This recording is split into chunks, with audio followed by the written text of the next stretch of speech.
Long ago, in a galaxy far, far away, the Star Wars saga began, and Kenner continues the excitement. Star Wars figures. The Empire Strikes Back turn of the Jedi. Welcome to the Star Wars Collectors Archive podcast. It's the Chive Cast. Your newest news on the oldest toys, from bubble bath to belt buckles, from 12 packs to 2 packs. New boss, alien bounty hunter. From the Star Wars collection. Watch out, like Vader! We bring the world of vintage Star Wars memorabilia alive with informative features and personal collecting stories. Offer expires December 31st, 1979. And R2-D2 with Sensor The Supreme Master, the Emperor. Brought to you by the Star Wars Collectors Archive. The SWCA.com. With your hosts, Skye Payne, Even Chewbacca, and Stephen B. Denley. I've got you now, Ben Kenobi! Star Wars Early Bird Certificate Package. New from Kenner. Kenner's Star Wars action figures, each sold separately. Skye and Steve declare the vintage winners and losers from the Last Jedi movie. It's filled with spoilers, so if you haven't seen it yet, don't listen. On this unenhanced and unsound-affected Chivecast, we answer the question, which vintage Star Wars characters and collectibles were made more or less relevant, interesting, and valuable by the representation in the second part of the postquel trilogy? We give our top 13 winners and losers, which somehow ended up working perfectly into paired categories. Like the movie itself, however, things are not as clear as they may seem, as many winners are revealed to have lost, and vice versa.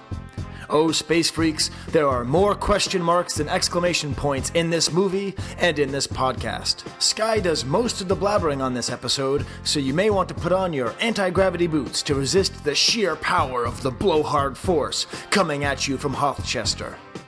Somehow, Steve went the entire episode, all 2 hours, without mentioning the fact that that morning he had written an amazing blog write-up on his website, www.starwarsatthemovies.com. So, I'm plugging it here. Come on, Steve, self-promote a little bit. starwarsatthemovies.com. It is, in fact, an awesome write-up. So come and listen to our little take on Rian Johnson's vision and its impact on the vintage Star Wars hobby. The number 8 loser will anger you. The number 7 winner will move you. The number 11 winner will bore you.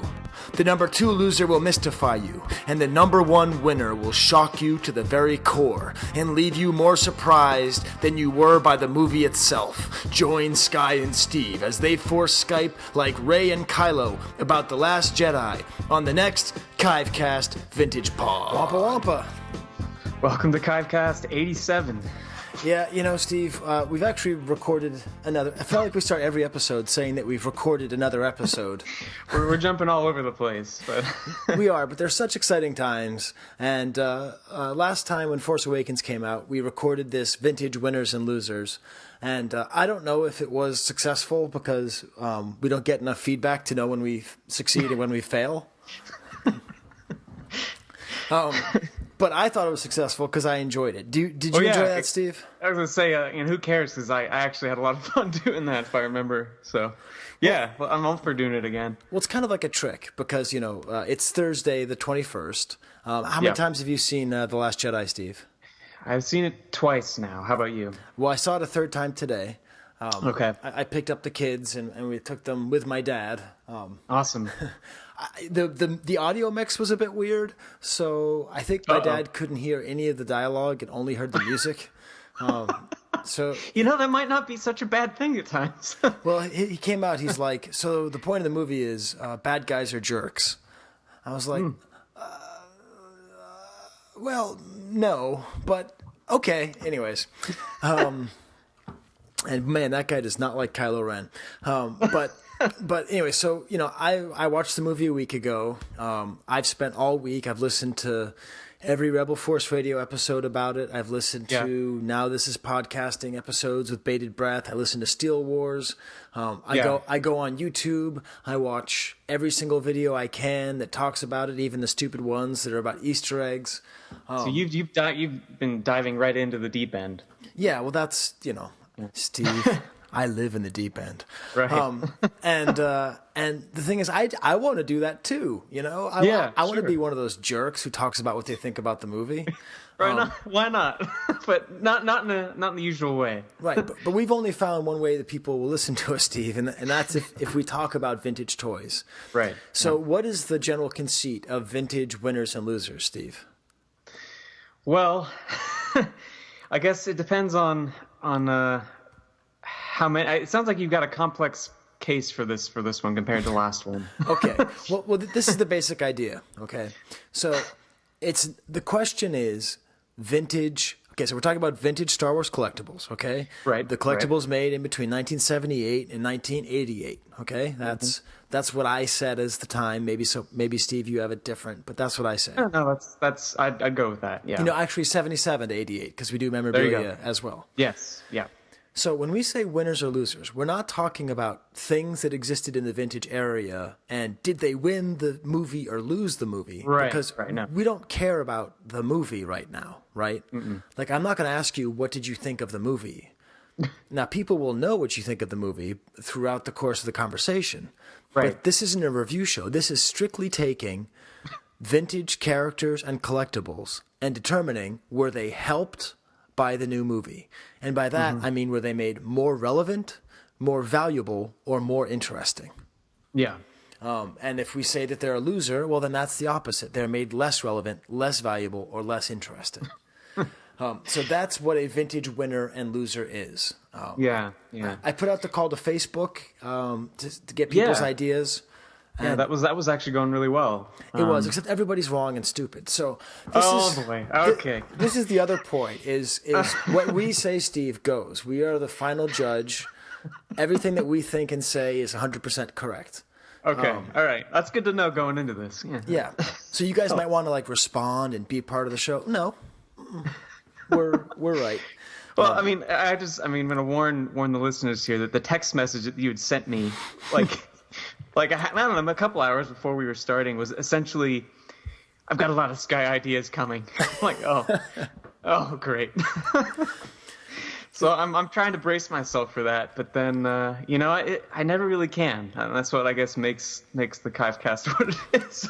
Well, yeah, that's what's fun. I said brace yourself, but it'll be fun. Obviously, we do care about what you think.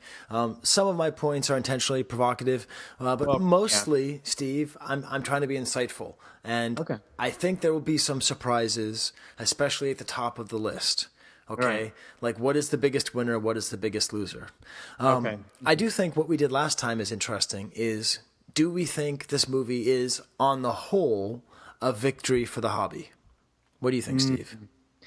Well, I'm not really sure. It seems to have caused a lot of quite crazy conversation, but it doesn't seem like the conversation is centered on the collectible so much. It's just more of it's like, wow, when did the vintage community become so opinionated?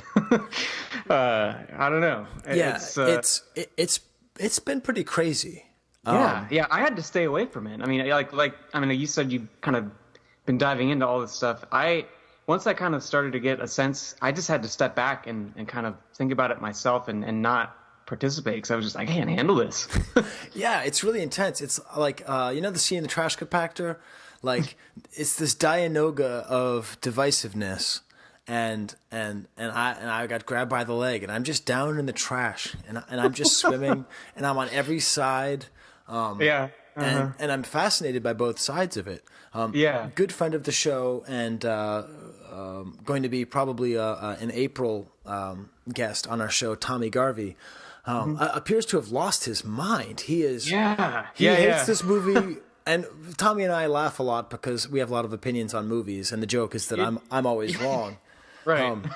But I've been teasing him online, and I'm teasing him right now. But for a very rational, clear-headed person, his reaction has caught me off guard. And a lot of people who love it, I feel the same way.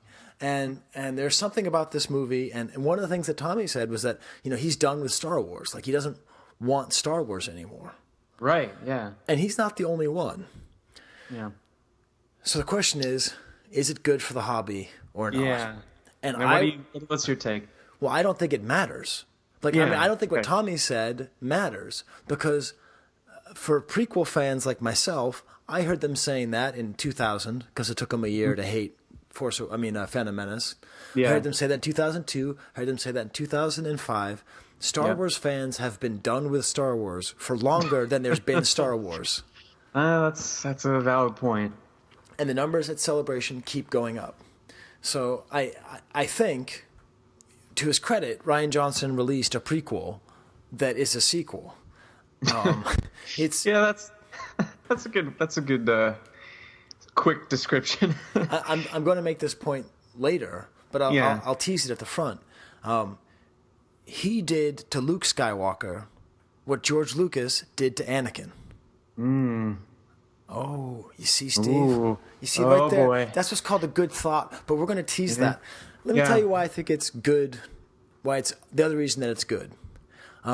This movie is awesome for kids. Yes, absolutely. This movie is a complete victory for kids. And this is the thing, okay? The original trilogy was for us as kids.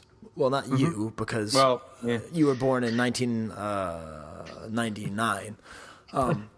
But, like, it was made for kids.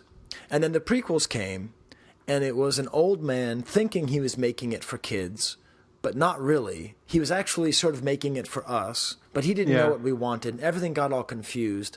And my kids love the prequels, and a lot of kids love the prequels, and there is a prequel generation. But undoubtedly, there's something kind of missing. There's like, I think it's sort of the Star Wars magic. I think the Star Wars magic is kind of missing for the prequels in terms of kids and how they feel about it. Yes. This trilogy and this second movie totally solidifies it, is just the best. My daughter is insane. Like, she just stares off into the space and just screams Star Wars. And she has like 4 friends. They're all girls too, which is another great thing. And they're just totally crazy for Star Wars. Yeah. And I think when we talk about the vintage hobby, okay, I get it. You know, she may not have the same connection to 1B or something, right? Right. But it's kind of like comic books. As long as comic books are important to the next generation, that generation will grow up, will get money, and buy the good comic books, right? Yeah, right. So if my daughter's friends grow up to be millionaires and they love Star Wars, they're not going to buy every Rey figure that's worth $10. They're going to say, "Oh, I want to get the Luke figure because that's like the figure." Just like I want to buy Amazing Fantasy 15 because that's the Spider-Man thing. You know what I'm saying? Yeah. Yeah, no, that makes sense. And and speaking of your daughter, her movie review, my goodness, that thing is just awesome. I mean, I was reading it again today, and like my favorite part is, so don't say boo if it's different. Is that? I mean, I think that's what I read that as. Yes, that's what she said. To tell. Is that what it says? Yeah, okay. She said, "Don't say boo if it's different." It's so good. Yeah. That was really fun. She's just been, it was her birthday was December 14th. Right. So if you could imagine, okay, I'm sorry, we'll get to the Last Jedi analysis, but I mean, we talk a lot about nostalgia and all that stuff. Could you imagine, Steve, being as big of a fan of Star Wars as you were as a kid, and that's how big of a fan she is, and Star Wars coming out on your birthday? Yeah, no, that's peak insanity there That's for something that age. Yeah. I mean, and I could totally agree with this whole angle about kids, because the second time that I saw it was I went to go see it with Brock, and we brought his 7-year-old son to see it when we saw it the second time, and I couldn't help but just look over at him, and he was already looking at me just with this, like, he was expecting me to like react along with him to certain things. So that really just kind of blew my mind, and it was just great to witness, despite all the zaniness, which I'm sure we'll get to in spots. But yeah, and it's really, Steve, it kind of boils down to 4 letters: PORG. It's 100% about the Porgs. One of the funniest things that happened was my daughter, we were eating at Brugger's Bagels for dinner because I'm that kind of dad. And my kids are vegetarians, so I can't just take them to McDonald's. You know what I mean? Yeah. And my daughter just said offhandedly, "I want a Porg Cake." And normally that kind of request would be totally beyond my capabilities. Yeah. But I happen to have been dating for a couple months somebody who is well versed in the art of cake bossery. So man, I've got this dilemma in my head because obviously it's too early to introduce them, and I don't want to get mixed up with like her birthday party and have it be like the ex-wife and the girlfriend and all that. Yeah. But I didn't think that long, and so I said I could do it, and I didn't lie. I just said somebody that I know. Her name's Laura. She's a great cake person, and it worked out perfectly. The thing is a masterpiece. It's like, Steve, have you ever had a really fun cake? I mean, not that fun. No, I mean, I've had some pretty awesome birthday cakes, but that thing is pretty spectacular. It is a 3D representation of a Porg that's like 15 inches tall, and it has this beautiful face, and everyone got all sad when we were cutting it up. Did you preserve the head? Yes, we preserved the head. It's actually because it's cold out here, so I preserved the head in a little glass case, and it's outside on my picnic table, and it looks in at us when we eat breakfast. And it's also just a warning to any other forest animals that maybe exactly. Eventually, the squirrels will figure out what's in there and start going at it. And then the other sort of fun, and this will get us back on vintage thing, and my son is definitely a big fan as well. But he's 12, so he's definitely super into it. But being 10 is a particularly perfect age, And today he was doing his nebulizer for his asthma treatment, and he was just like flipping through a book, just to kill the time, and he's sitting there looking through Kellerman. I was like, well, this is going to help my intro to the show. Can it possibly be good? I got my son looking at Kellerman. So, Steve, did you notice how we talked about all that, yet we have yet to actually talk about what we think of the movie?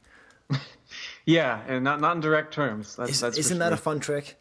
Well, we're still not going to. I will add one more weird thing, Steve, just to a personal intro. Okay.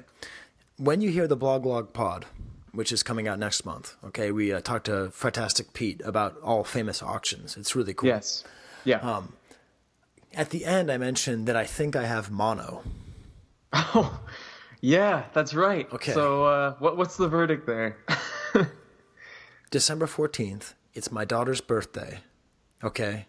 Star Wars comes out. And I also had to go to an oncologist.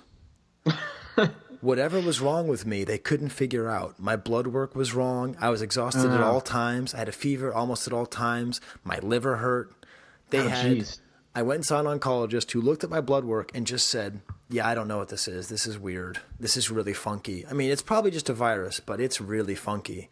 And then he called me later in the day being like, normal liver numbers are 40. Yours are 447. Whoa. So you may have to go to the hospital. So just if you could imagine the emotional weight of like having a realistic chance of having cancer on the day that Star Wars comes out and your daughter's birthday. I have never been a bigger mess of emotions in my entire life. Whoa. But after all that, like 4 more tests, I had more blood drawn than one of those weird vampire like succubi. I ended up just having a variation of Epstein-Barr, or as my dad calls it, Wilkes-Barr. A variation of Epstein-Barr. So it's not mono, but it's very close to it. Okay. Cool. So anyways, so that if you wondered, Steve, why I didn't edit the show, I usually edit the show at 10 o'clock at night, and I fell asleep at like 8:30 every single day. It was miserable. Yeah, man. Well, are you feeling somewhat better, I hope? Yeah, it's 9:45, and I'm going now. All right, good.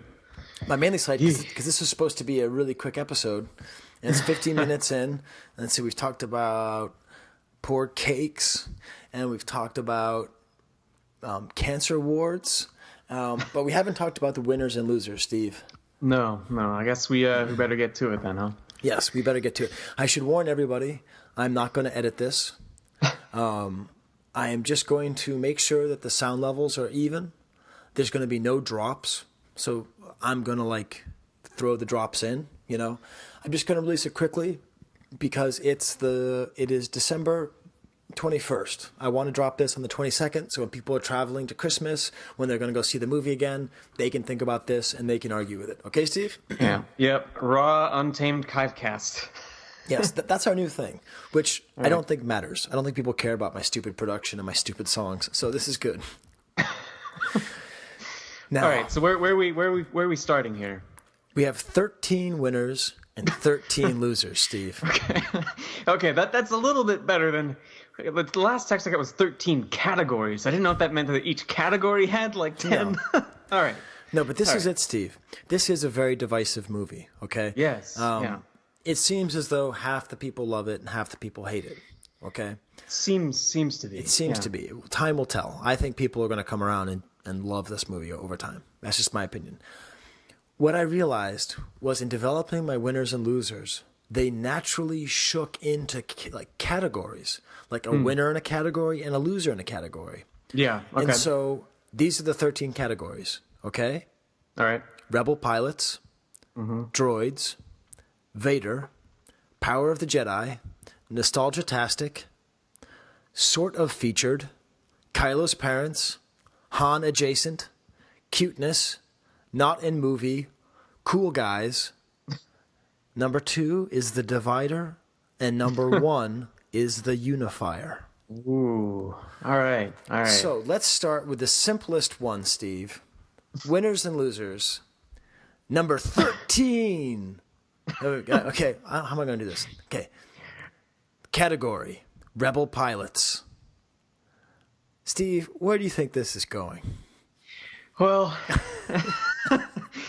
it seems to be the one thing that you can kind of depend on in terms of a loser. Yes.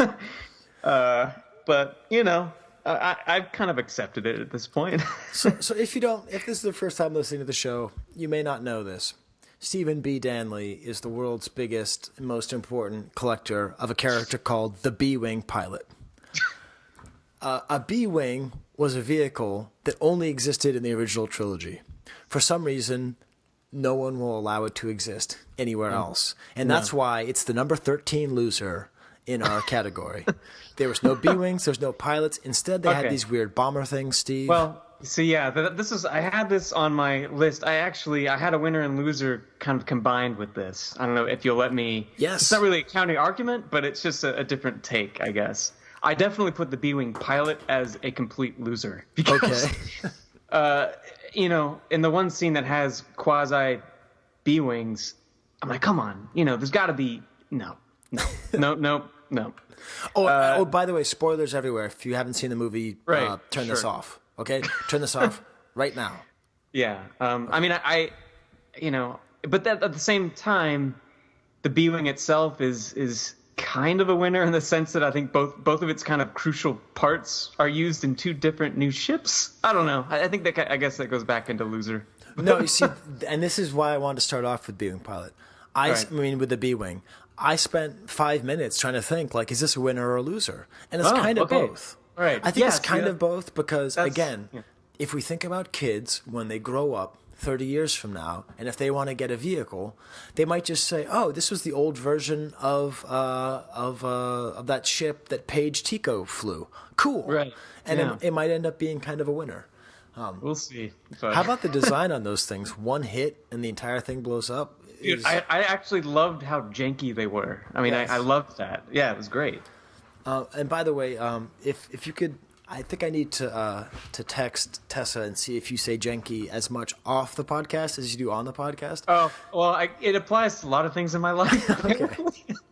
It's my Christmas light job is pretty janky. Most every other, I guess, yeah. It's a defining trait. Yes.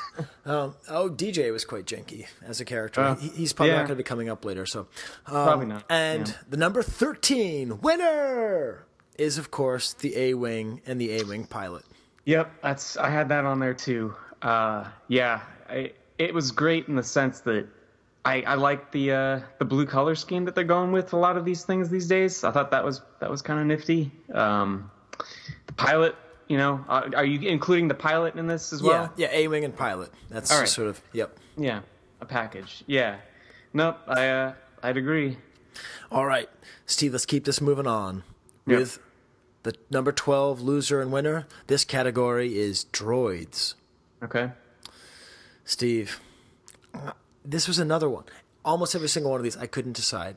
Yeah. I picked C-3PO to be a winner and R2-D2 to be a loser. So did I. I think you can make an argument that you could flip them. I think so too. Yeah. But I'm going to stick with this.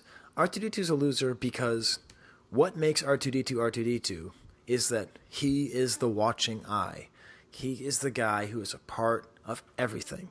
That's what makes the first 6 movies amazing. He knows everything. Yeah. There's this great Star Wars remix album that came out called Headspace from a couple years ago. And there's a whole song just called R2 Knows. And it's this really funny song about how R2 knows everything that's going on. Huh. But R2 Yeah. doesn't know anything. No. And it's one of those things that really kind of took me by surprise, given how the last one ended. They made like this obvious decision to bring R2 on this trip, and then all of a sudden he's just back in the garage again. It just didn't seem. That is Digby stealing a water bottle from the recycling bin. If you hear that. Janky. Yeah. He's just totally, off in the garage again. But you could almost say he's a winner because the one scene with him was great. And it was, yeah. And it ended with a Porg on him. So that's true. Yeah, that I did like that. And in terms of the scene he was in, that was kind of a tough one for me, and that was partly why I put him in the loser category, in the sense that, like, to me, like, this movie, or a lot of people that may not be so happy with it, he's kind of grasping at the past a little bit with that hologram. And that's basically, it's like, to me, it's like a desperate move, which they kind of set it up that way. But that's just it. Like, once that's done, it's kind of over for him. Yeah. So I'd say he's a loser, and C-3PO's a winner just because he hasn't changed. Like, he's clueless and annoying and uptight. But Luke winking at him is great. Yes. It was more like the other characters' interactions with him, or their responses toward him that made him a winner for me. Not so much 3PO himself, I guess. Wait a minute. Which, now that I'm thinking about it, that's part of the problem with the prequels. Is Lucas didn't write people reacting to C-3PO very much. No, you're right. But in this one, I mean, it's, Poe tells him with the odds, shut up about the odds. Leia's best line, wipe that nervous look off your face. Oh, that's so good. So yeah, no, C-3PO is definitely a winner because he gets to not only be back to being C-3PO, but he's back to how C-3PO should be written. Now, the hope is that they're going to just lead this into C-3PO and R2-D2 being together again, because there's no reason not to. Well, at this point, they're all on the same ship. Yeah, it's true. Yeah. That's funny. That's another one where we kind of lined up. All right. Yeah. Now, next is a Vader category, Steve. Okay. And I think Darth Vader kind of lost. Because he just wasn't that important. Yeah. I mean, Kylo Ren was wearing his cape, and it wasn't even mentioned. Only super nerds know that. The memory of him was sort of there, but it didn't feel like it was really about Vader, like the last one. No. Like the last one. No. Not nearly like the last one at all. Yeah, I'd agree. But I would say that. Oh, wait a minute. Vader doesn't. Oh, I was wrong about something. I was saying that a winner is the TIE Interceptor. Oh, okay. Because Kylo Ren flies one of those. Yeah. But I got that mixed up because Darth Vader doesn't fly one of those. So a loser is my category. You are, as I think Ron said somewhere, your fan card is revoked. Oh yeah. You know what, Steve? I'm kidding. Come on. Okay, so here's the background on that. My son was sick, like I mentioned.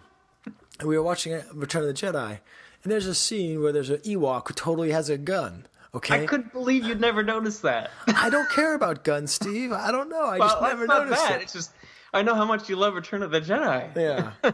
And so I posted on Facebook the way that I do, and people just savaged me. It's like, what, you think I didn't know that was going to happen? Like, I knew that was going to happen. I was trying to amuse you with my ignorance. Yes, right. Yeah. Anyway. Right. Well, yeah, okay, I agree. TIE Interceptor, it was a winner, because that's, basically what that ship was modeled after. And, yeah, it was, I guess you could say it's a hybrid of the Interceptor and Vader's old ship, right? Yes. And it was turned into a Lego, and it's just, it has that sort of the cool Kylo-ness to it. And I thought him flying around was great. Definitely one of my favorite prequel nods is when he started spinning. Yeah. You can't not think about that, really. And that's intentional. And it's not making fun of it. It's not destroying it. But it's like, Steve, you have to understand something, okay? Spinning is a good trick, okay? It's a good trick. So. Oh God. Ooh, a lot of rankings of Star Wars movies on Facebook lately. It's been. I can't do that either. I just. Yeah. We'll give that at the end. All right. After we hit stop on the recorder. Okay. Number 10 is I called The Power of the Jedi. Okay. So this took me a while. If you asked me after the first viewing, I would have said loser. But after the second and third, I am placing Yoda firmly in the winner category. Yes, absolutely. Now, I say that for the first one because I couldn't quite get a read on the visuals. Yeah. Because it's sort of computer, but it's a puppet, but it's a computer-altered puppet. And yeah, no, this is what was so weird for me. That the first time that he showed up, I think throughout the whole scene, something just felt really unsettling about it. But then the second time, it seemed weird at first, but as the scene progressed, he seemed to start looking better. I'm not really sure why that is, but at least that's just how my eyes kind of took it in. That first shot just looks weird. But then it gets better. And the main reason that he's a winner, and I could have put him a lot higher in this.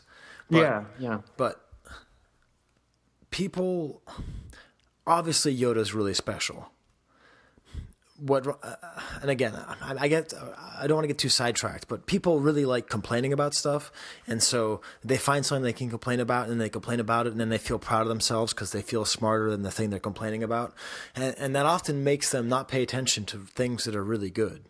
Mm-hmm. So what Rian Johnson understands is that Yoda has to be the dispenser of the truest, deepest knowledge. Like, the greatest truths have to come from Yoda. And that was true in the original trilogy, and that was true in the prequel trilogy. And here it is, and it's true in this whole trilogy, because he's the one who lays out this whole concept, which is an unpleasant concept, and is a concept that 50% of the people dislike so much they don't even want to watch the movies. Right. Which is, people fail. Failure is a part of life. Heroes fail, and you can learn from failure. That he shows up to say. Now, when I first saw the movie, I didn't really understand everything he was saying because it's garbled a little bit. The sound's a little bit janky. But him saying that failure, that Luke, I wanted you to pass on what you've learned and pass on your failures, and so the whole movie is about learning how to fail and learning how to learn from failure. Yeah. And so, of course, it's an unpleasant movie to people because it's kind of like in the prequels, how people got really angry because they don't like things to be morally mixed. They want it to be black and white. And the prequel's really confusing because there weren't really any good guys, there weren't really any bad guys for the whole time. And so then they just sort of turn against it and get angry and shut it off. And like for this, it's like you want to see heroes being heroes. But this movie explains that a hero has to fail. Like heroes are fallible. Yeah. And that makes them better heroes. Yeah. No, it's So you can go out there and you can show me the other movies that are doing that right now. I'll wait because I can't think of any movies that are like that. A movie that's about how heroes fail. It's awesome. Yeah, no, it was especially once you kind of got over the visual discomfort, I think, and really once I really tried to digest what was going on, it's become, I mean, that shot of him and Luke looking at the burning tree, I think is my favorite shot in the film. Right. Easily. And that, go ahead. And wrapping in the prequels again, it's like Yoda failed. Yeah, right. And so Yoda had to learn from that failure himself. And so Lucas made it that Yoda learned from his failures in the prequels in the original trilogy. So he had to write Yoda's failures retroactively. Yes. And then this is the next generation learning how to learn from its failures. Yeah, right. But first, we, 40-year-olds or whatever, you're 11, we have to learn that our heroes fail. And that's just a really unpleasant and difficult thing to live with. And a lot of people just say, I don't want to. It's not that's not my hero. It's like, all right, man. Yeah. That's cool. It doesn't have to be your hero. Like He-Man, right? I mean, He-Man doesn't fail, right? Yeah. I assume. It's been a while since I've watched He-Man. I loved He-Man. If I have to tell the truth, Steve, I probably liked He-Man 10 times as much as I like Star Wars growing up. But there's a reason that I don't do a podcast about He-Man. That's true. Yeah. oh Lord. Probably a good thing. So anyway, Yoda was just so that he delivered the central message of, I think it'll be of the whole trilogy, not for the young people, but for the older generation. Yeah, right. That it's okay to fail. It's okay to let go of the past. You have to pass on what you learned from your victories, and you have to pass on what you learned from your failures. And we are what they surpass, right? Yeah. And as a teacher, it is entirely true. I was gonna say that had to resonate with you being a teacher. Like it makes complete sense. Yeah. I think the line is, "We are what they leave behind," something like that. Something like that. No, but we are what they go Yoda. beyond. Something like that. Yeah, pretty Yoda-ish. But getting back to the vintage side of things, yes. I don't know if I meant to mention this a second ago, but I guess that first shot, to me, his expression looks like the expression of the vintage action figure. That kind of just weird little smirk that just, but it sticks. Like, it doesn't really change. It just, he has permanent, like, vintage Yoda face throughout that entire scene, which... at first it was kind of odd, but then, I kind of grew to appreciate it. And maybe a secondary winner would be the Dagobah playset because of that tree, that kind of tree-shaped thing. That's another tangential. Right. I don't know if you got to that. No, I didn't. No, I think you're right. We could kind of put that as 10A, winner 10A. Yeah, and I think especially for the figure that it is Yoda more like he was in the original trilogy. And the fear that the first time I watched it, my hackles were up because I'm like, okay, this is just going to be vintage exploitation. This is going to be like that travesty from Rebels. I mean, I don't know what that was. Oh God, that's right. Yeah, I forgot about that. And I feel bad. I might be piling on. Maybe there's some people who really like Rebels, and you want to tell me how I'm wrong. I'm open to being wrong about this, but my take at this point is just like Yoda and like, oh, we got Frank Oz, isn't it great? No, it's terrible. Like Tom Kane as Yoda in Clone Wars, perfect. The Yoda in Rebels was terrible. So I thought it was going to be kind of like a just, oh, here's a legacy character just to placate you. So the entire first time I watched it with clenched teeth. Yeah, so did I. I'm glad that that's changed. Yeah, and now I can just appreciate it, and every single one of his lines is great. The fact that everything that Luke was hemming and hawing about, because it's funny. Like part of Luke's job in the movie is to have people come up to him who say that something matters, and he goes, "No, it doesn't matter." Mm-hmm. And then the thing that Luke thinks really matters, Yoda shows up and he's like, "Yeah, I'm just gonna blow up that tree. It really, it's just a tree, dude. You just chill out. This isn't some big act, No, it is great. So who's your loser in this category? My number 10 loser, I would say in the Power of the Jedi category, it's Obi-Wan. Yeah. Yep. That's. Because what happened was Han Solo became Obi-Wan in The Force Awakens. Yeah. Right? Just narratively, it had to work that way. So Luke doesn't end up being like the new Obi-Wan. No. He's like a new Yoda / old Luke, right? Like he's not just like Yoda, but I mean, there's a ton of Yoda about him, you know. Yes. Not being what you expect and all this stuff, and grumpy and weird and unexpected. So Obi-Wan feels kind of squeezed out. He does. Yeah. Of this trilogy. I feel like we had even mentioned that in the one for The Force Awakens too. Maybe, and it seems it's ringing a bell that was a note that we had touched on. But in this case, it's kind of extra clear that he's kind of out. Oh, do you feel people typing? They're typing, yeah, but what about Kylo Ren's real name being Ben? Yeah, doesn't matter. Stupid name. So that's the number 10 loser. So for winners, we've had A-Wing, C-3PO, TIE Interceptor, and Yoda. For losers, we've had B-Wings, R2-D2, Vader, and Obi-Wan. Now we have Nostalgiatastic. I'm going to start with the loser for Nostalgiatastic. And my son, I asked my son, what do you think lost? And I'm sort of expecting him to say, some of the things further on the list. He goes, Hammerhead. I was like, of course, I'm swelling with pride. The fact that my son's answer is Hammerhead. He's like, well, how do you mean? It's like, there's no Hammerhead in the movie. Like, not even on the casino planet. So my number 9 loser is the Cantina Aliens. Once again, listen, I like a lot of things about this trilogy.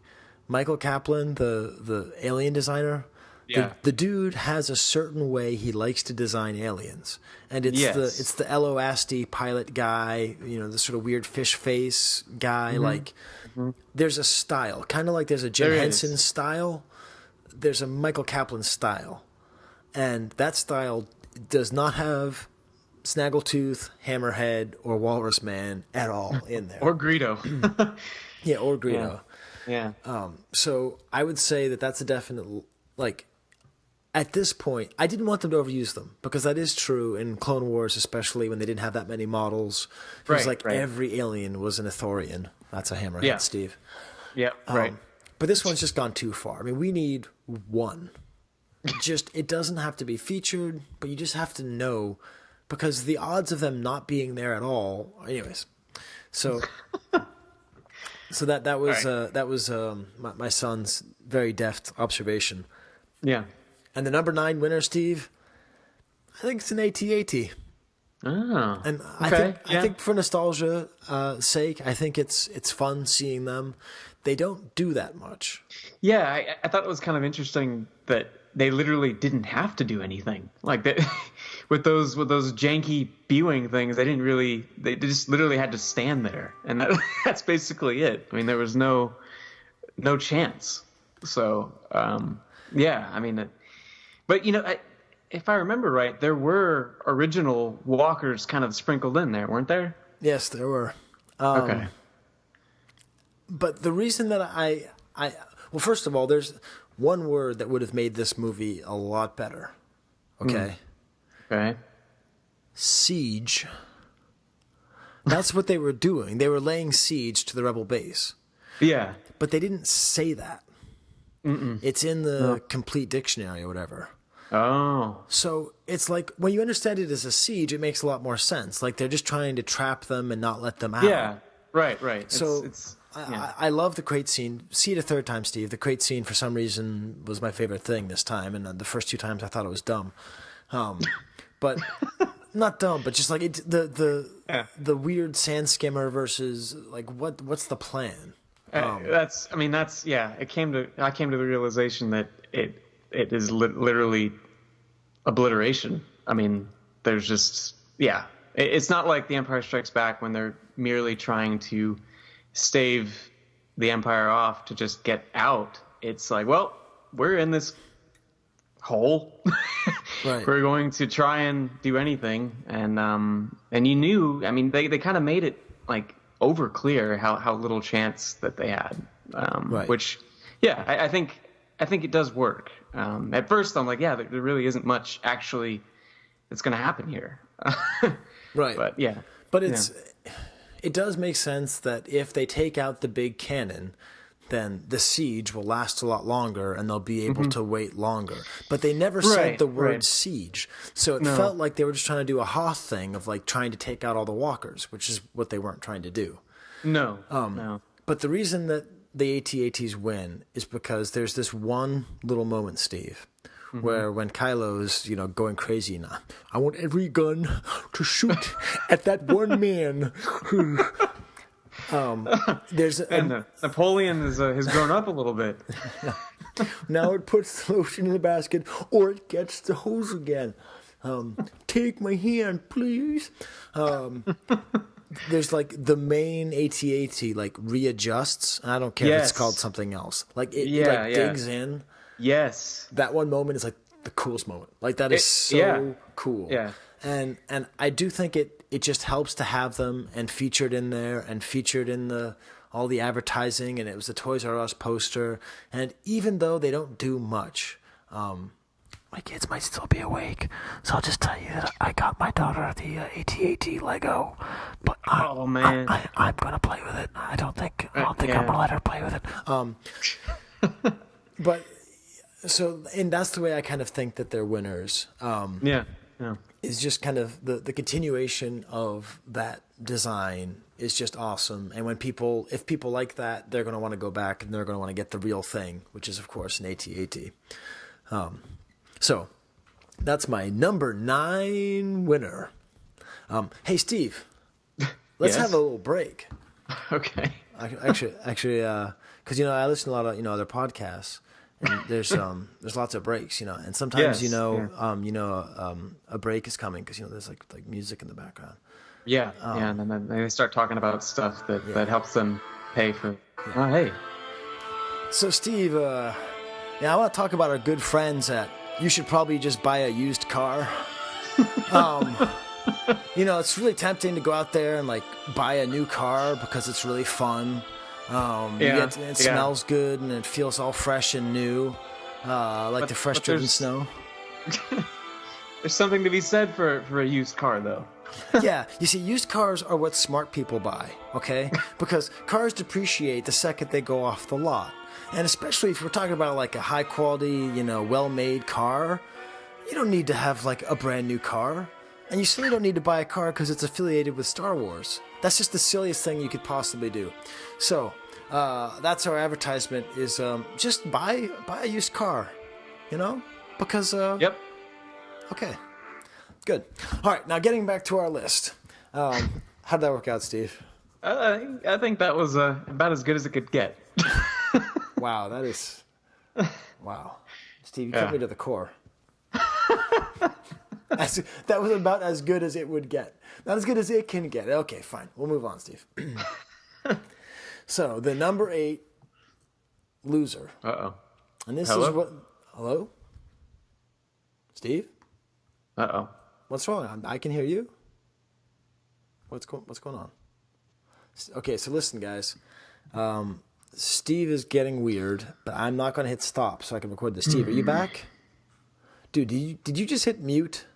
You hit mute, didn't No, you? I didn't. I did lose you for a second. Okay.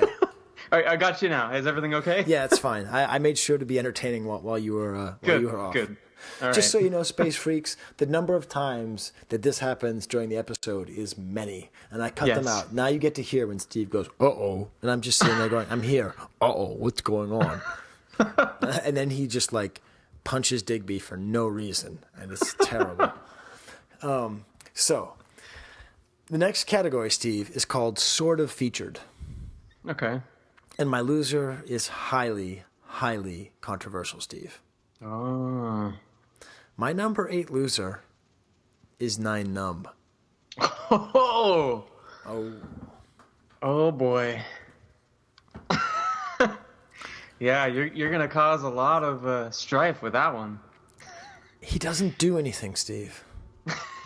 He's not a pilot, okay? He's not a general. He's not an admiral. He's not on a ground crew, okay? He's just an ugly fish face Like, he doesn't do a single thing. If he did anything, Steve, it would be interesting. But he's just set dressing. You know? This is 2 movies in a row where he doesn't do a thing. That's not... He did at least pilot a ship in the last true. one. That's true. I think he made it onto the winner's list there. Yeah. I feel like he must have just had an awesome scene that was cut, you know? Yeah. I mean, would you like to argue that he's a winner, Steve? You can. The only argument I can put is that he just merely survives and persists. Yes. Like it's kind of a miracle, really. I mean, I don't know if you noticed him he was in that scene when they're trying to escape through the tunnel. I'm like, oh hey, he's still there. He is. Oh no, I didn't see him. And then he's just and then that was what kind of I laughed when I saw him there. I mean, I saw him at the end the first time, but the second time I look, he's in there, he's running around in the tunnel with that big goofy head, and he's doing fine. So yeah, I mean, just for mere persistence, I have to give him a little bit of credit. All right, we'll disagree on that one, Steve. What do you guys think? Put it in the comments section of the notes. Okay, and then a number 8 winner, and this is purely for the kid factor. I think it has to be the ATST. Yeah. Because the scene of BB-8 driving the ATST is totally stupid. But were I a child, the scene of BB-8 driving the ATST was the funniest, coolest thing I've ever seen. Now, where do you put that against R2-D2 flying around with rockets all of a sudden? Oh, see, that doesn't bother me at all. So we're no. Yeah, if we're talking about prequels, Steve, come on. I've got Epstein-Barr virus. You want me to start going into defining the prequels here, Steve? No. We don't need to do that. But with this being quite a prequel heavy in terms of its DNA, I thought I'd try and draw a comparison there. But I'm all right. It's okay. It's a weird droid driving a thing, and it's totally stupid. But this is the thing, right? This is part of the reason why it's so tricky when we're talking about the backlash against this movie. Okay, there are so many things from the original trilogy that the first time you see them, you would have left if you were a 46-year-old dude, and you would have said, that is totally BS. I can't believe it. It's so stupid. I'm done. I don't like this. This Darth Vader being Luke Skywalker's father is dumb and cheap, and it's a gimmick, and it doesn't make any sense. I don't understand it at all. None of this works. Like, the number of times that there are things that you would have said, I'm out. This is dumb. This is too much. This is a plot hole. This is stupid. But when you're a kid, you just accept it. So what happened with the original trilogy is we saw it as a kid, and we loved it. And then we just laughed at it. Okay? So I'm going to Tashi Station to pick up power converters. We love that. I hate sand is the greatest travesty that's ever been committed to paper. It's the same screenwriter. It's the same bad writing. But we just like one because we first saw it when we were kids. Am I wrong, Steve? Well, I'd say we still need to wait quite a few years to really get the true fate of I hate sand. I still defend that line. It's still too fresh. The wound is still too fresh, I think, for a lot of people. But all right. We got to get out of this prequel talk. Yes, we gotta get out of it. Right, so where are we at now? So the ATST is the number 8 winner, I think, just because I think for kids growing up, they're going to really like that scene. And I can imagine in 30 years there being an ATST-focused collector who's like, believe it or not, but like, I just thought that was so cool that BB-8 drove it. And there's not that many ways to like be connected to BB-8 with the original trilogy, the vintage line. So an ATST is a way to be with BB-8 in the vintage line. So... And you're trying to tell me you're not putting your BB-8s inside the ATSTs now? I know you are. Ooh. Okay. Number, 7, Steve? I think we're at 7. Yeah. Yes. Okay, so this category I call Kylo's parents. Okay. So you're sitting in there wondering, well, you know who his parents are, but which one does Skye think is a winner? Which one does he think is a loser? The loser is definitely Han, Steve. Yeah. because he's just, I mean, he was very important in the first. This is the thing. I thought with him dying his heroic death in 7, and I thought that it was a huge thing for Han, and that Han was going to explode in popularity and love. He didn't. Right? I mean, I don't think so. But, yeah. There's maybe a little bit of a bump, but not that huge. And I don't know, like he didn't really figure that much in. It was kind of sad at the beginning. They sort of mentioned him, but it really becomes clear that this is more of a Skywalker story than it is original 3 story. Yeah, there is one moment that I didn't perceive that this way the first time, but the second time I did, and it speaks to me. This is where Han's presence was really felt. It was with that scene at the confrontation at the end, and Luke tells him, I'm gonna haunt you like your father, basically, and he gives him a see you around kid. And at first that just made me cringe. I just was like, wait, what? That's not. And then the actual meaning of that just set in too late for me. I just realized it's hard for me to unpack and explain eloquently, but you know what I'm getting at, right? I think, but then you really lost me at the end. Yeah, sorry. Okay, let me try this again. So Luke's last words are "See you around, kid." Yeah, and he's quoting Han Solo. Yeah. When does Han Solo say it? I forget. Well, it may not be that specifically, but Lose the way your that fan he would card. Well, he would always refer to Luke as kid throughout the originals, and that it just, I don't know, it resonated with me a lot, and that was where I really, he does not figure into it nearly as much as I would have thought, but I think that one moment makes up for it a lot. Yeah. So I put him in the loser category. Yeah, and that leaves the other parent as a winner, and that's going to be Leia. Yeah. I thought she was okay. We have to have some hard truths about acting in this movie, Steve. I actually hold the unpopular opinion that Mark Hamill actually didn't do a great job of acting in this movie. Really? We'll get to that later. But no, actually, I don't want to get into it later because it doesn't really impact because the role is so great. But I don't think he always pulls it off. Mm. Carrie Fisher in Force Awakens was like a problem. Like she was a problem. Like she would come on screen and she'd look right, but like every line was like stilted, and it was just clear that she doesn't feel comfortable acting. Right? Mm-hmm. She's a dog walking on its hind legs. You know what I mean? And it's not to say that she wasn't a great actress. She was, but in these movies. So in Episode 8, I didn't like clench my teeth waiting for her to talk and say, "Oh, this is going to stink," because all of her lines were delivered more or less naturally. She had a lot of funny lines. She was kind of back to her sassy self in a way that felt more organic than it did in Episode 7. Absolutely, yeah. She wasn't pouting the whole time about Han or about Kylo or whatever it was. And I think it's time that we talk about it, Steve. Okay. What's your take on it, Steve? Well, I mean, I thought that I completely agree. Like going on that note about, her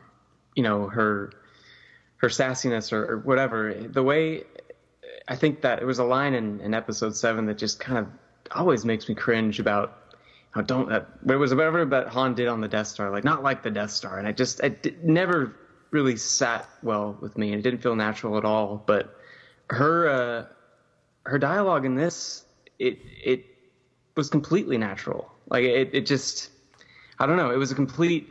I wouldn't say it was a complete 180, but it was close to that. Yeah. I think. Yeah. It was really good. What I was trying to get up to, Steve, was the moment. Probably the most divisive moment. Yeah, I guess it probably is, isn't it? Yeah. So Princess Leia flying through space. I don't understand why everybody is so upset about this. Now, the first time I saw it, I was like, what? That's weird. But then by the time it was over, I was like, Oh yeah, sort of makes sense. Yeah, yeah. I don't understand. Like, this is the internet problem, Steve. Again, if people can say something, they think it's important. They think that by saying that it looks like Mary Poppins, they are somehow smart and imbued with an intelligence of observation. It's like, no, dingbat, you just saw Guardians of the Galaxy 2 where they mentioned Mary Poppins and it's fresh in your head, you little corporate drone. Now think for yourself. I'm just saying. It's okay not to like the scene, okay? But But the ganging up on it about how it's the same thing with Luke milking that horrible monster. That's just the greatest, by the way. Maybe my favorite scene in the whole movie. Did you see that email I sent you earlier today? I did. I had a revelation about that. Okay. Okay, Steve. Why don't you talk? Because since we're talking about the milking scene, Steve, what was your revelation? So I was trying to figure out where in the hell I'd seen that thing before. It looked eerily familiar, and I realized that what I was thinking of was that weird dragon thing in the holiday special animated sequence that Luke tries to fight off. And it's got this goofy face, it's got this goofy expression, and it's a goofy looking creature that looks kind of like, it just reminded me of these weird things. I'm like, wait a minute. Is that what he's milking right now? This is ridiculous. It could be, Steve. I didn't see the connection that much, but I appreciate your going out to left field on that one. Well, yeah. But yeah, I love that scene, and the more I watch the scene with her in space, this is why I like it, because Leia has the Force. Right. She's never used the Force, so when would she use the Force? Would it be to fight somebody?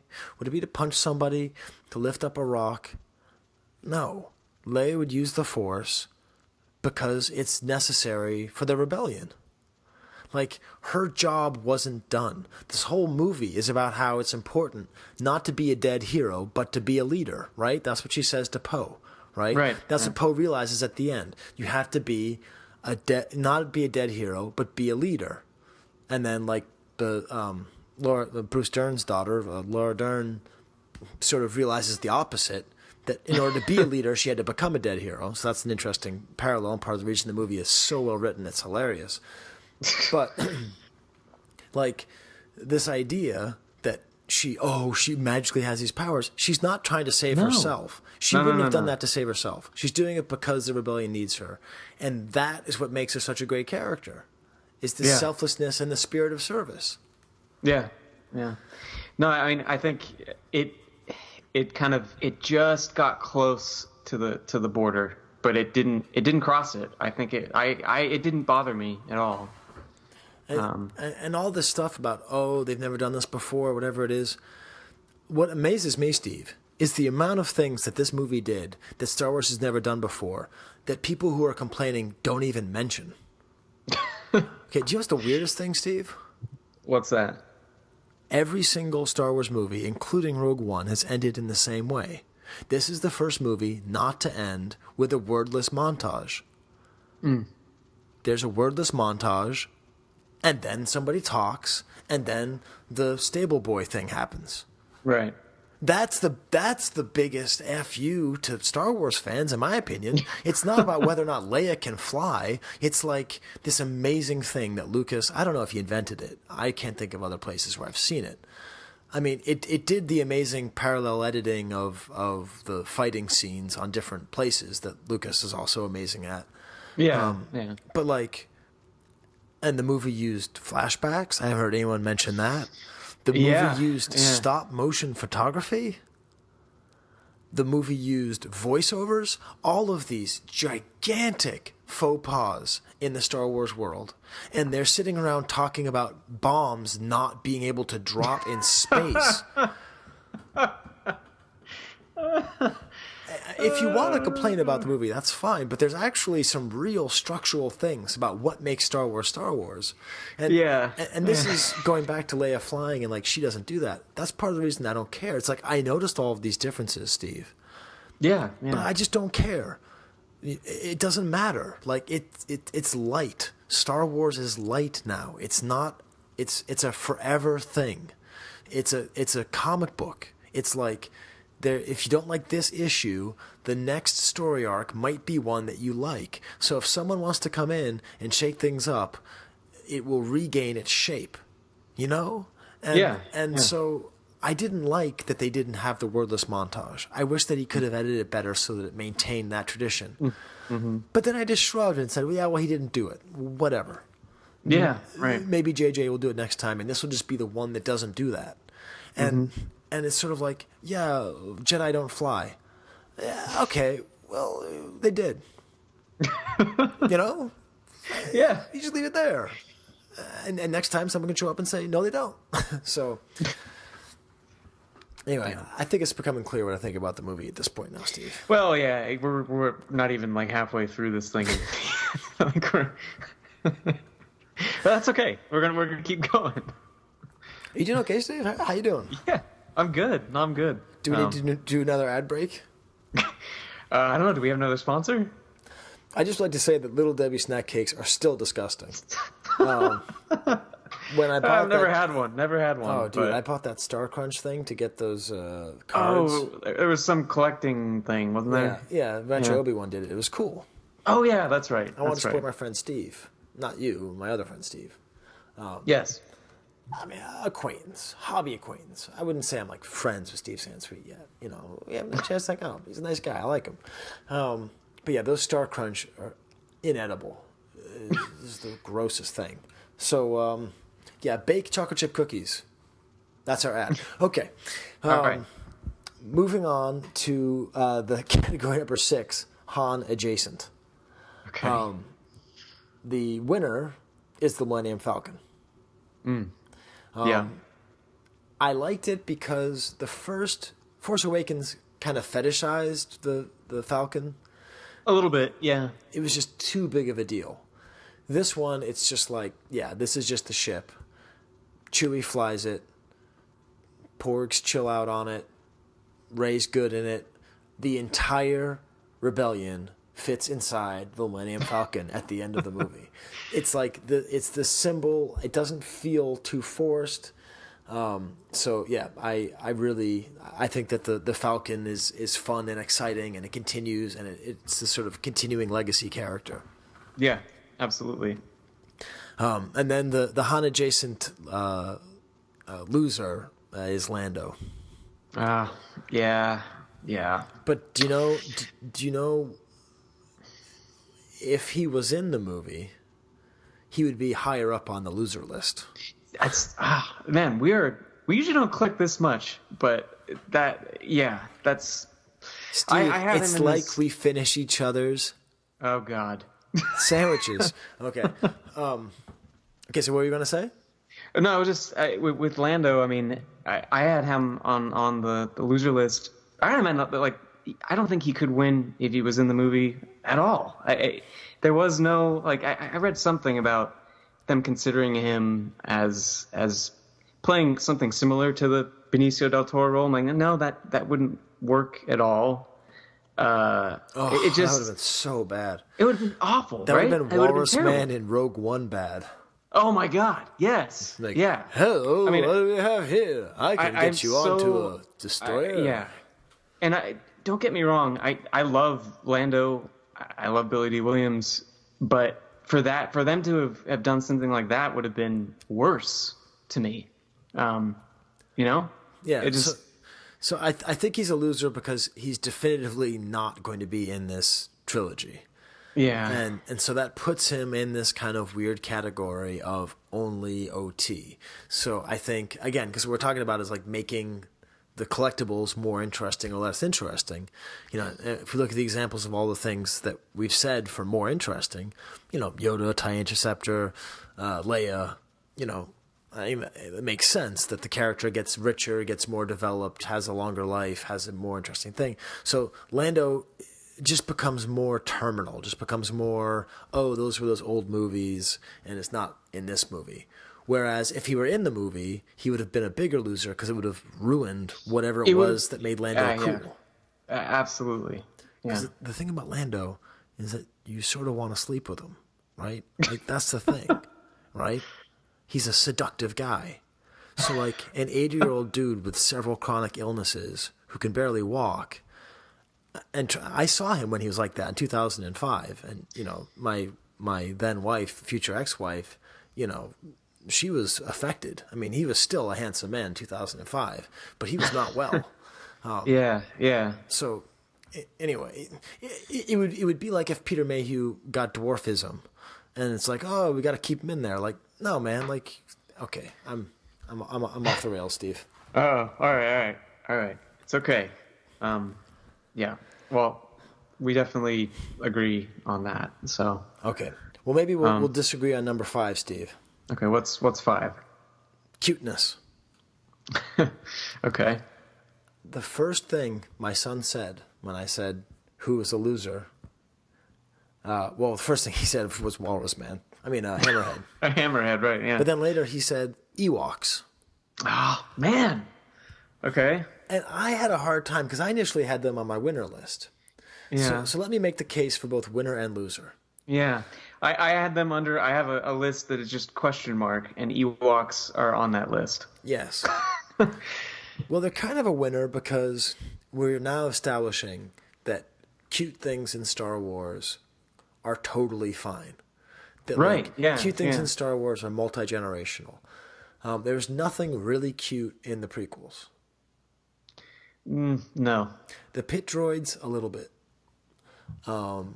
But as far as things that are like just straight, just empty my wallet because this you know we're going to buy everything that has these on it, and that's kind of what the Ewoks were. So in a way, but then I put them on the loser because my son was just like, yeah, they're just not cute anymore. I mean, they're cute, but compared to Porgs, they've been superseded. Yeah, they've been overtaken. They've been totally taken over for cuteness. So I leave them on my losers, but I think they could also be on the winners. Well, if you had to say winner or loser, what would you say, Steve? I think I'd have to go with the loser side just based on the Porg effect. Yeah, and again, if we're thinking about the collectibles themselves, right. You should never buy an Ewok figure when you could buy 5 or 6 more stuffed plush Porgs for the same price. At this point, my house is going to turn into like the Krusty Burger with the balls in the ball pit. Oh my god! Yeah, and they have all the kids in there. Right. Add more balls. Like I am. If you can imagine me, I'm recording, but I have like a little box here, and the rest of it is just filled with stuffed Porgs, which leads quite nicely into the number 5 winner. And this really should have been the number 1 winner, Steve, but I'm trying to show restraint. Mm-hmm. Chewbacca. Yeah. I mean, he is the through line now. He's kind of taken over the in a way the R2 role. Steve, this has nothing to do with Chewbacca. It has to do with his proximity to Porgs. You understand? Chewbacca and Porgs, like Han was replaced by Porgs. Like Chewie totally upgraded. He was hanging around with this gruff dude who bossed him around, and now he has little edible friends. Like when we talk about the interest in a collectible, okay, all of the love that goes to Porgs can be put nowhere in the vintage world except into Chewbacca. It's the only place to put it. Because Luke doesn't care about the Porgs. Luke and the Porgs don't do anything together, right? R2, okay, there's one Porg on top of him once, okay? Porgs and Chewbacca are entirely together.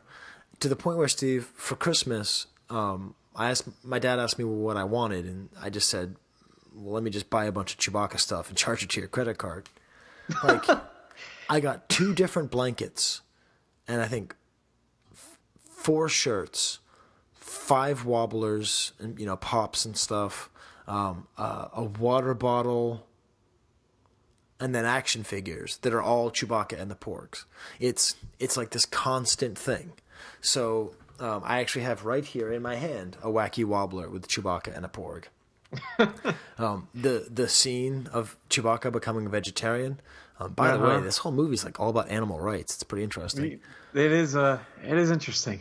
I mean, first of all, I was talking about that with my kids. I mean, you do realize, Steve, that's going to be the cause of literally thousands of people becoming vegetarian, right? Yeah, I could see that having an impact. I mean, and an influence. As an example, the Simpsons episode, Lisa the Vegetarian. Oh yeah, I absolutely was a vegetarian for 2 or 3 years because of that episode. I mean, that was the number one influence.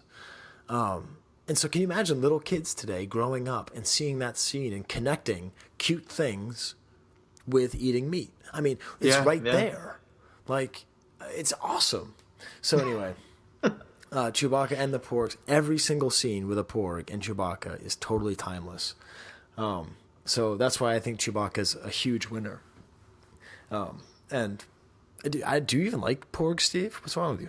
I'm all right with Porgs. I love puppets, so there's a connection there. All right, fine, Steve. Jeez.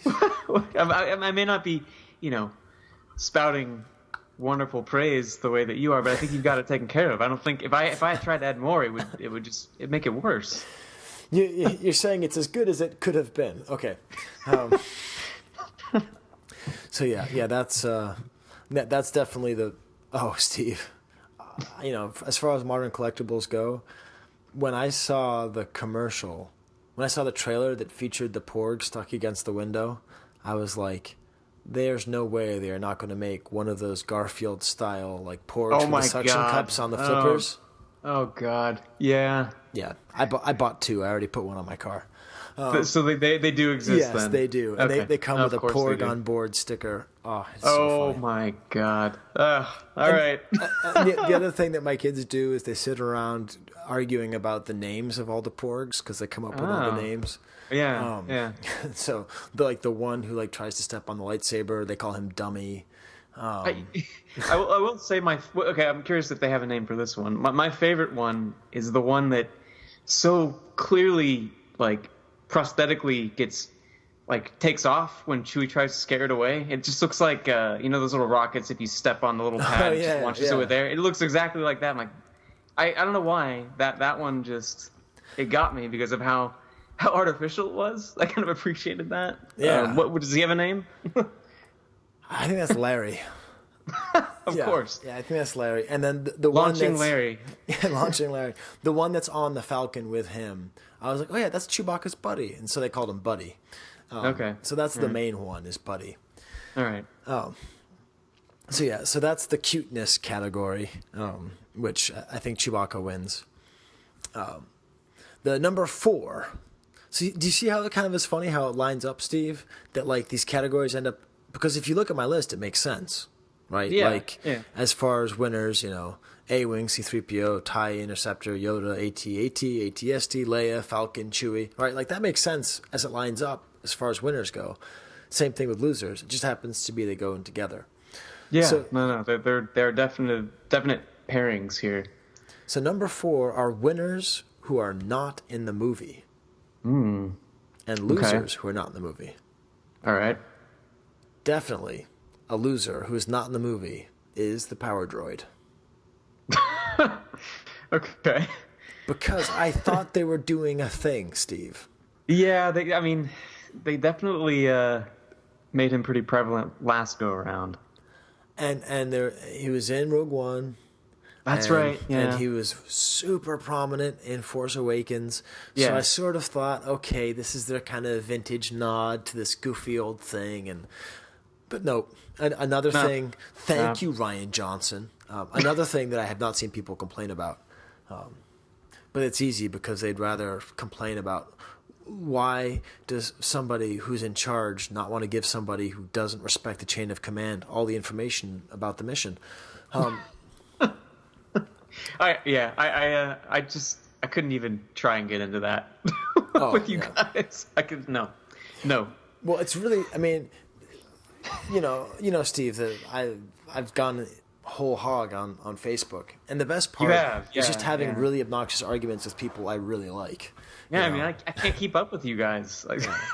Like it was with Chris Fawcett, CJ, you know, he's been on the show tons of times. We were having an argument about, you know, why didn't Holdo tell Poe the plan? It's like, I wouldn't tell Poe anything. That guy's a menace. The second that he finds out, he's the reason that DJ found out. The reason that the plan failed was because somebody told Poe. Like, don't tell him what to do.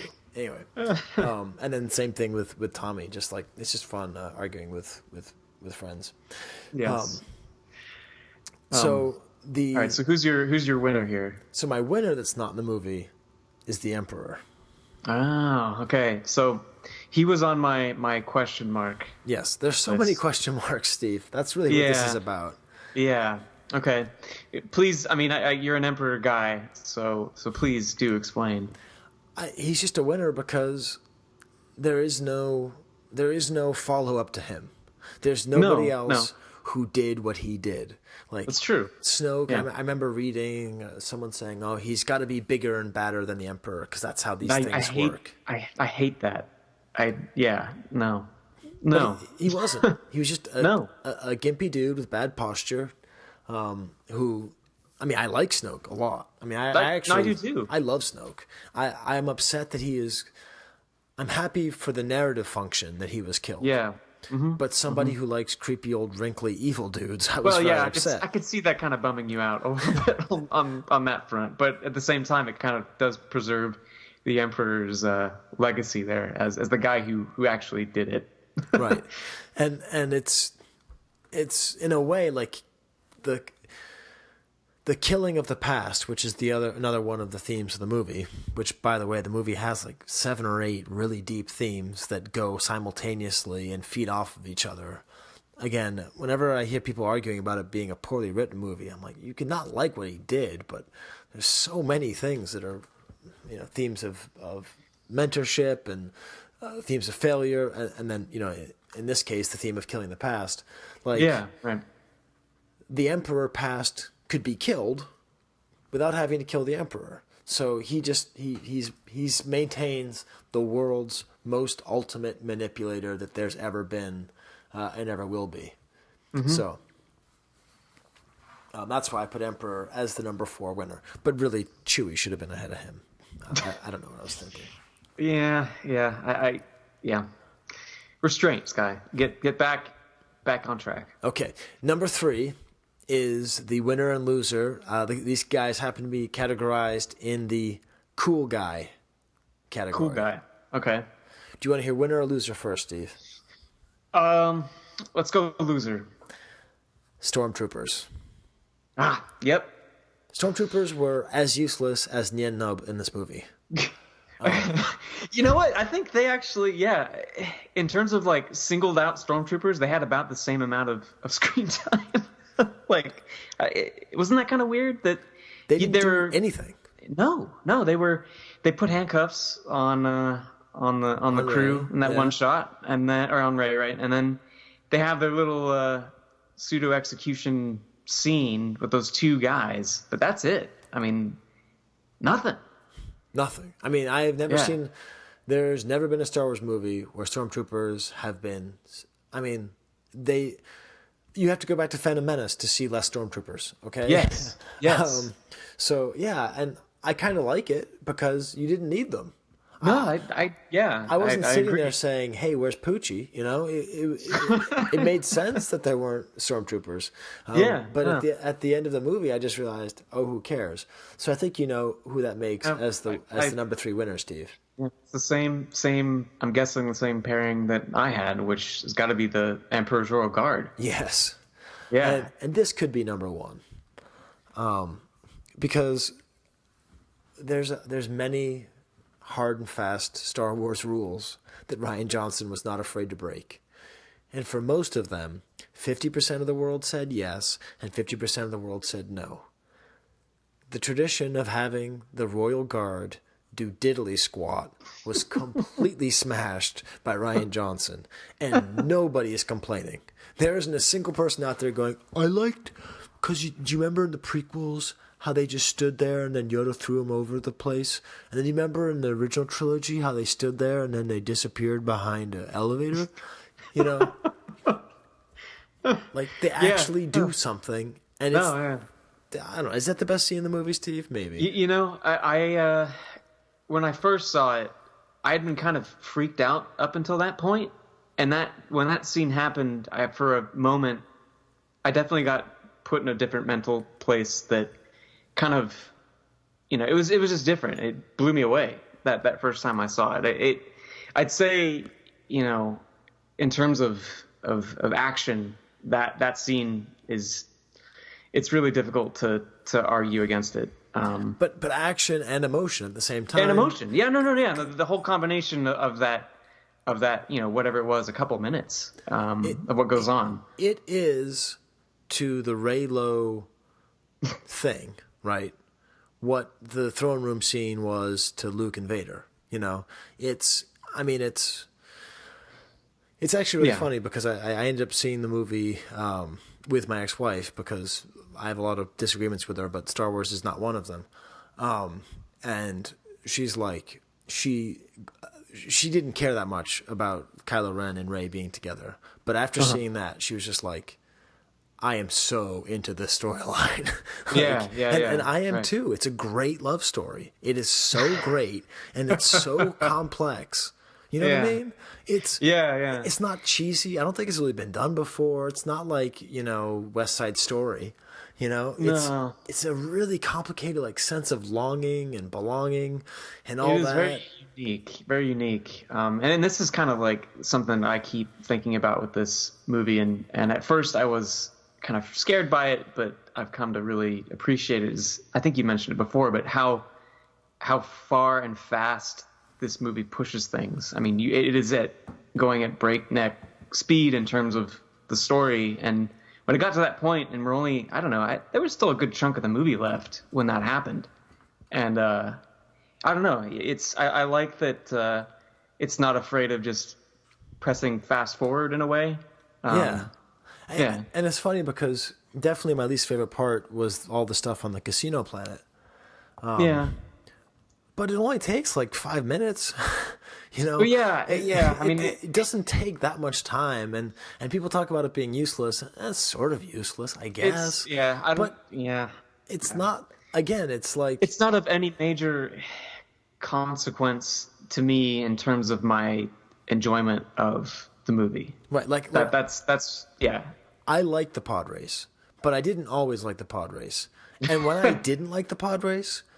Like, that is insufferably long, you know? Whereas Canto Bight is like you show up and you're like, okay, did we need 2 close-ups of popping champagne? I think we got it with the one. And it doesn't quite hit with Finn loving it. And I actually like Rose. People hate her. I could write an essay about people hating Rose. Yeah, I'm more just looking forward to hopefully her having more to do in the next one. I mean, because if you think about it, you know, she's playing catch up to all these other kind of next generation characters, and I think with as much crazy stuff going on in this, she just kind of gets doesn't get what she deserves. I don't think in terms of story, but at the same time, you know, there should hopefully be ample chance for her to be an active part from here on. I think she's really neat.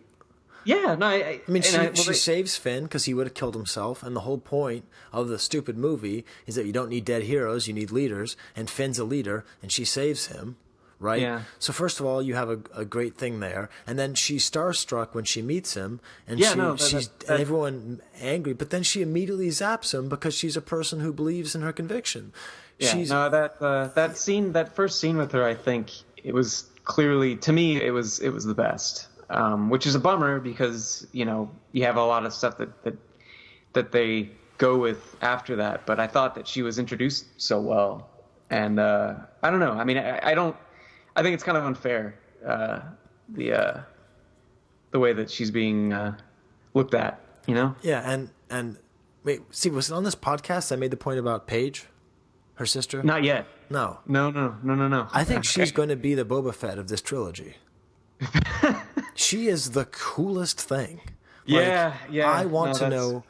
I mean, apparently there's a book about her already, but she's like, obviously very pretty, and I think that's the main reason people don't like Rose, is that she's not traditionally pretty. I honestly think that's the main reason people are against it. But we're going to get into it there. Yeah. But like, Paige is like stunning, like a model, and it's fine because she doesn't have to act. And she's like got this really cool outfit, and she's like in the turret of the gunner, and like she does this totally heroic thing, and she says one word. It's like, she's so awesome. And part of the reason she's so awesome is that her sister is such a doofus. It's like, it's great to have this kind of weird play where you sort of wish the cool one, lived and the lame one went. But like, I don't know. So yeah, all of that is a long way to get back to the Emperor's Royal Guard. Right. Yeah. That is, in terms of Chive Cast detours, that was a good one. Well, Steve, we're just having fun talking about the movie, right? Yeah. See, this is the real reason we're doing this. Right. But it is undeniable that the Emperor's Royal Guard is, what was the terminology I said? Made more relevant, more valuable, and more interesting. Yes. Because now they're a part of this continuation that goes back to the weird blue peacock dudes from episode 1. Oh, yeah, right, yeah. And they finally have done something. And I remember seeing the costumes and just being like, yeah, whatever. These are just going to be whatever. And I saw them on screen. I'm like, yeah, they're kind of cool, whatever. And then they actually did something. And then, I'm reading all the books and all the secret thing. And there's actually there's 8 of them. And there's only 4 different kinds of weapons. And you get into different kinds of weapons, how they do it. And it's like, what are they really? And anyway, just totally awesome. The emotional, the action centerpiece of the movie, much like Yoda was the sort of like spiritual center. Right. They are sort of like they are there for the action center. And if you love Reylo, which we all do, which is I think how we ended up over there in Rosetown. Yeah, that's right. Yeah. One of the ways that you would show that love is by having Emperor's Royal Guard figures. Yeah. So I guess I should get that for my ex-wife for Christmas. Maybe not. Okay. All right, so are we at number 2 now? Yes, we're at number 2. Oh man, okay, we're getting there. And so the number 2 category, Steve, is the divider, and the number 1 category is the unifier. Okay, all right. So dividers. The dividers. So this movie has divided people, and without a doubt, the number 1 divisive thing in this movie, even more than four-titted sea monsters, is Luke Skywalker. Yeah. The number 2 winner is Luke Jedi with a blue saber, or Luke Farm Boy. Okay. I would say the number 2 loser is any Luke that is not those 2. Yeah. So let me draw out this point that I'm making. Okay. All right. So obviously it's really divisive. Luke's character and what he does. I believe that eventually people will come to love what Rian Johnson has done with Luke. I'll come back to the point later about Anakin and all that. But let's take it. Okay, let's just put people who don't like it to the side for the moment. Okay, all right. And it's totally valid not to like it, but I happen to like what he did. Luke Jedi is still, I think he was number 1 for The Force Awakens. It's still the point of this trilogy. The point of this movie is still Luke Jedi showing up and giving hope to the rebellion. Even though it's all about killing the past and failure and disappointment and blah, blah, blah, blah, blah, blah, blah, blah, blah. John Williams woke up and wrote an amazing score for Luke walking out of the cave. My God. Yeah, Luke, that is... Luke talking to Leia. Steve, I don't believe in grown men crying at movies. I just don't. I think it's stupid. I think way too many podcasters talk about it, Steve, and I think it's stupid. But the first time when Luke and Leia talked, I couldn't help it. I don't. Maybe it's because I was sitting next to my kids and their brother and sister. Or maybe I'm thinking about my child. I don't know what. But like that scene was really moving. It was. And the Luke-ness is all in the Luke Jedi figure. Like that's the Luke that's on Acto. That's the Luke that goes crazy and found the most complicated way you could possibly fish. I love that, man. Yes. That was awesome. Yeah, I loved it too. And so I would say that that's tied with the farm boy Luke. Mm-hmm.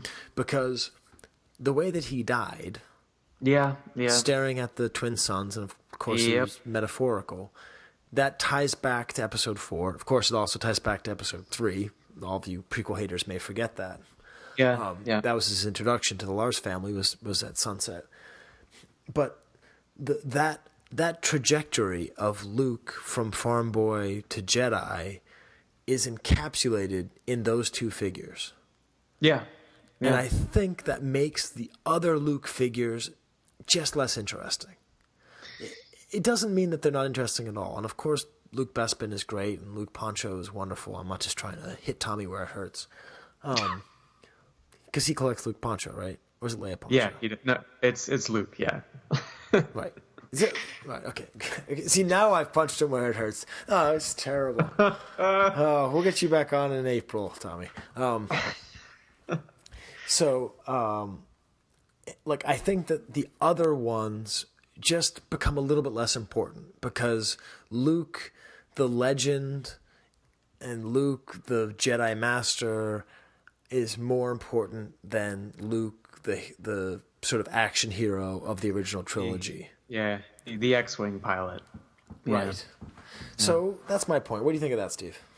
I mean, I can't say I disagree at all. I mean, the fact that you mentioned that piece of music from John Williams, like I've been listening. I do this every time. I just once the score is out and I've seen the movie, I just kind of obsessively listen to it, like day after day after day, and that track. I think the spark is just.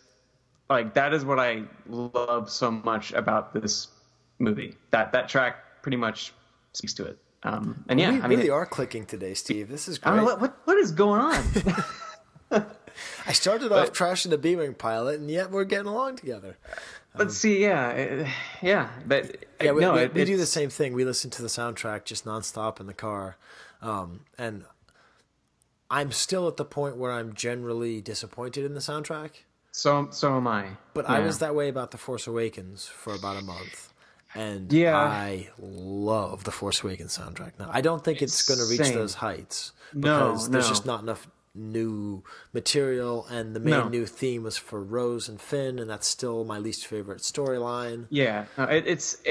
We are completely, I think, on the same page there because with the Force Awakens soundtrack, it did take a little while, but it is brilliant. I mean, and that's I think it kind of made this one suffer a bit because there were so many great things introduced in that he just had, it was kind of necessitated by what was going on. I think it seems like that he was forced to kind of just go back to a lot of that, and I get it, but.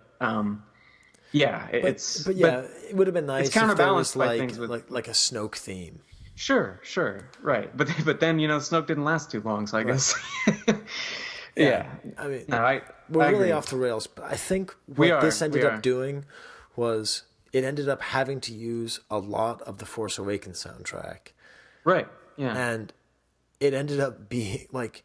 I already know how great the Force Awakens soundtrack is. So I think in the future, I will come to forgive this because it's really just reminding me that he did enough in that one soundtrack to last for 2.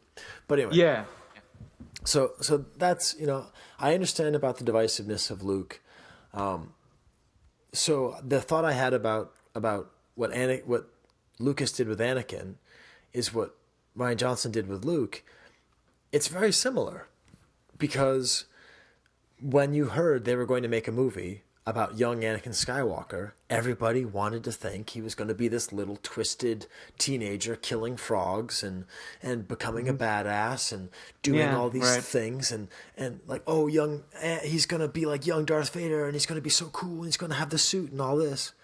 And Lucas, to his credit or to his detriment, depending on how you feel, just said, no, I want to be like a nice kid. Loves his mom and races pods. And that's what he chose to do. And everybody freaked out, and he knew they were going to freak out, and he didn't care because Steve, he is an artist, and the artist wanted to make something. And Rian Johnson knows Rian Johnson's not an idiot. George Lucas wasn't an idiot. George Lucas knew what people wanted. It wasn't that George Lucas was incapable of making a movie about a badass Vader. He didn't want to. And Rian Johnson, the easiest thing in the world would be to have Luke be a cross between Obi-Wan and Yoda and train her and move along and fight the sea monster. Be a Gandalf, you know? Right. Yeah. And he didn't go that way. He decided to go this other way where it ended up being a meditation about loss and failure and disappointment and the difficulty of mentorship. And that's really complicated. Just like Anakin was way more complicated than people wanted him to be.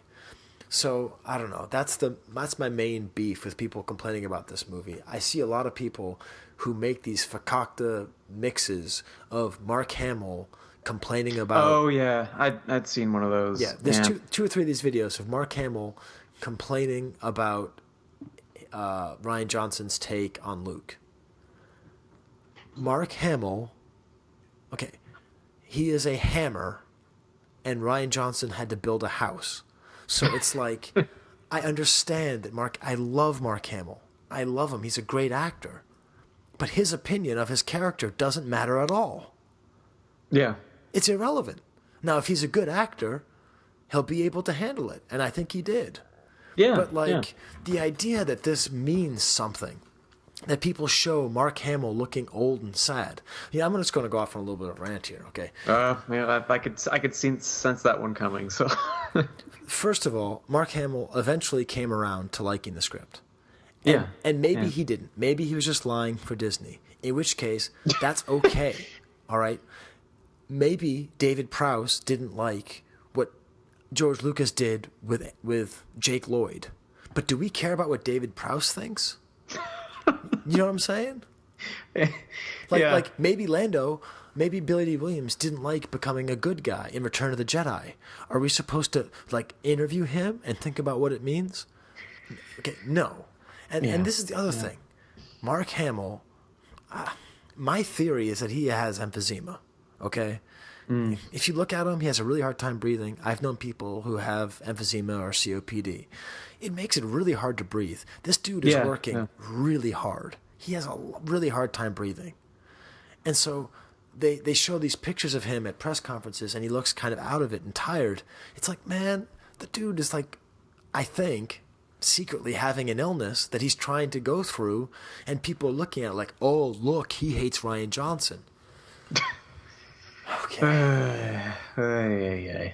I don't know, Steve. As you can tell, I'm thinking a lot about death and disease these days. We gotta get you off that track. So Luke is the great divider. I understand why people don't like this choice. I don't understand why people think that it ruins Luke. No, because it's not that far off. And this is the other thing, Steve. If you have children in the car and you're listening to this, I'm going to use the B word that rhymes with pitch. The number one thing that I see is people saying that Luke, quote, went out like a little bitch. Yeah. Now, first of all, that's horrible gendered terminology that I don't accept. The other thing about it, now that I'm being a neckbeard feminist, the other thing about saying that Luke went out like a little bitch is it's like, what movie are they watching? Yeah. At the beginning of the movie, Kylo and Rey have their little mind meld, and he says, how are you doing this? This kind of energy would kill you. Okay? So part of the thing Rian Johnson's doing is introducing all these new force powers. He sets it up right away that even the ability just to communicate telepathically across space would be enough energy that Rey would die if she did it. Okay? So already we had the sense that Snoke is powerful enough to do this, and there you go. So like Luke's ability to teleport himself, to single-handedly rebirth the rebellion, to give them hope, to give them time to escape, to completely thwart Kylo, and to be completely badass while doing it, is like the most heroic thing he could possibly do. He is literally teaching them through his failure. Like, he did it. Yeah. No, it's incredible. I mean... It's an amazing piece of writing, and it's amazingly heroic. And honestly, if you think it would have been better for Luke to get killed by Kylo Ren in a duel, or Snoke stabbing him in the back, that's fine, but you're kind of an idiot. Because, like, you don't understand what you saw. Like, what you saw was a really impressive piece of writing that was able to show that, like, the most heroic way that he could die was like a Jedi master, letting go. He died exactly the same way Yoda died. He just in the same way Obi-Wan died. He let go of his physical self. He overcame this crude matter that is flesh.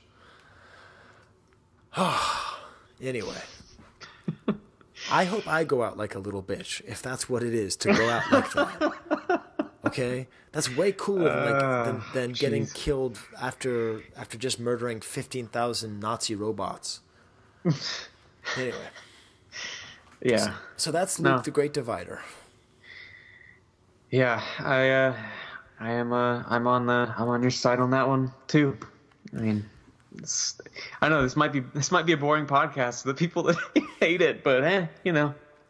No, it's always a boring podcast, Steve. Don't worry about that. Hey. It was actually funny. No, I'll save that story for some other time. Okay, so Steve. Okay. We had the Great Divider. Now let's go to the Great Unifier. Okay. So let's go down the list of losers. B-Wing pilots. Number 12, R2-D2. Number 11, Darth Vader. Number 10, Obi-Wan Kenobi. Number 9, Cantina Aliens. Number 8, Nien Nunb. Number 7, Han Solo. Number 6, Lando. Number 5, Ewoks. Number 4, Power Droids. Number 3, Stormtroopers. Number 2, non-Luke Jedi, non-Farm Boy Luke. And the number 1 vintage loser, Steve, I think you know who it is. It's Admiral Akbar, Steve. Yeah. Now, Steve, let me go down the list of winners. Number 13, A-Wing pilot. Number 12, C-3PO. Number 11, TIE Interceptor. Number 10, Yoda. Number 9, AT-AT. Number 8, AT-ST. Number 7, Leia. Number 6, the Falcon. Number 5, Chewie. Number 4, Emperor. Number 3, Emperor's Royal Guard. Number 2, Luke Jedi and Luke Farm Boy. And Steve, the number 1 vintage winner. What do you got? Admiral Akbar. There you go. The Great Unifier, Steve. 100% of Star Wars fans are divided 50-50 about this movie. There's one thing that everybody agrees to. Admiral Akbar deserved better. I have not seen a single place online where anybody has defended the decision to have Admiral Akbar just get sucked out of an air vent. Unceremoniously. It's funny you're saying this, because on your thread that you started on the SWCA Facebook page, there is a comment that speaks exactly to this. Did you see this? No, not yet. Okay, so this is from Anthony Faust. And it's in response to a lot of these Akbar comments. And he says, Akbar didn't go out, quote, like a punk. He died in the battle the way that anyone can die in battle. Shockingly, tragically, and in the blink of an eye. Real deaths aren't 5-minute long Shakespearean Oscar moments. Which is like, wow, you know? Like, it's true. Okay, so not to say that... Okay, first of all, credit goes to a very intelligent contrarian. I like that guy. Yeah, I could see why. That would have been my point. That is true. That is how death goes. Yeah. Yes. So he's the unifier in this movie. Yeah. And I do agree with Anthony's point that it is a sort of real death. It is. Yeah. But the other thing about it, Steve, is Akbar is now a martyr. He's a martyr for vintage collectors. His death is the most unjust death of all. So what did what was Akbar known for in the past? I mean, he's the guy that survived. I mean, no, he was known for it's a trap. Well, yeah. Number 1 through 10 of things that Akbar is known for was having a stupid line. It's a trap. It's a trap. Well, yeah, it's a trap. That's why I tried to avoid that. It's a trap. That's what he's known for. Yeah. Now he has another thing. He just doubled the number of things that he's known for. He is now known for being the guy who got unceremoniously killed because his voice actor died and they didn't know how to handle it. Is that what happened? I haven't read into this. Yes, yeah. What's his name? Tim Rose is the guy inside it. Yeah, so you're talking about this is the original voice actor, and he did it for 7, same guy? The guy did it for 7. For 8, it was Tom Kane, the guy who did the Yoda voice in the Clone Wars. Does Yoda, right, okay. So, yeah, that's why, the only thing he says is, he's got, one throwaway line. Ships are approaching. And at one point he's like, was a what? Yeah, he does, he doesn't say much. Yeah. So anyways, that's why I put Akbar as the number 1 winner for The Last Jedi, because he unifies us all. No matter what we feel about Luke, or about Reylo, or about Porgs, we can all agree that it is pretty unanimous. and it helps us to appreciate how much we love Akbar. Yeah.